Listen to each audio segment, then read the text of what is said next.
5 manfaat lari di siang hari. Pertama, menyehatkan persendian lutut. Saat lari di siang hari, tulang mendapatkan terpaan sinar matahari. Cairan kalsium dari dalam tulang memberikan kelenturan dan pelumasan kepada otot lutut dan area sekitar persendian.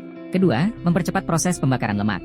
Saat cuaca panas, tubuh akan lebih cepat berkeringat dan mendesak enzim pencernaan untuk bekerja lebih cepat dalam menghancurkan lemak tubuh. Ketiga, menjaga kesehatan jantung. Sama seperti lari di pagi hari, lari di siang hari juga dapat membantu menstabilkan peredaran darah menuju jantung, sekaligus mempertahankan keseimbangan metabolisme tubuh agar selalu prima dan berstamina. Keempat, menghambat pertumbuhan sel kanker. Olahraga lari sangat baik dilakukan untuk mencegah pergerakan sel kanker. Sel kanker tidak dapat berkembang dan tumbuh pada tubuh yang mempunyai sistem metabolisme sehat dan daya tahan tubuh yang stabil. Kelima, dapat mencegah stres.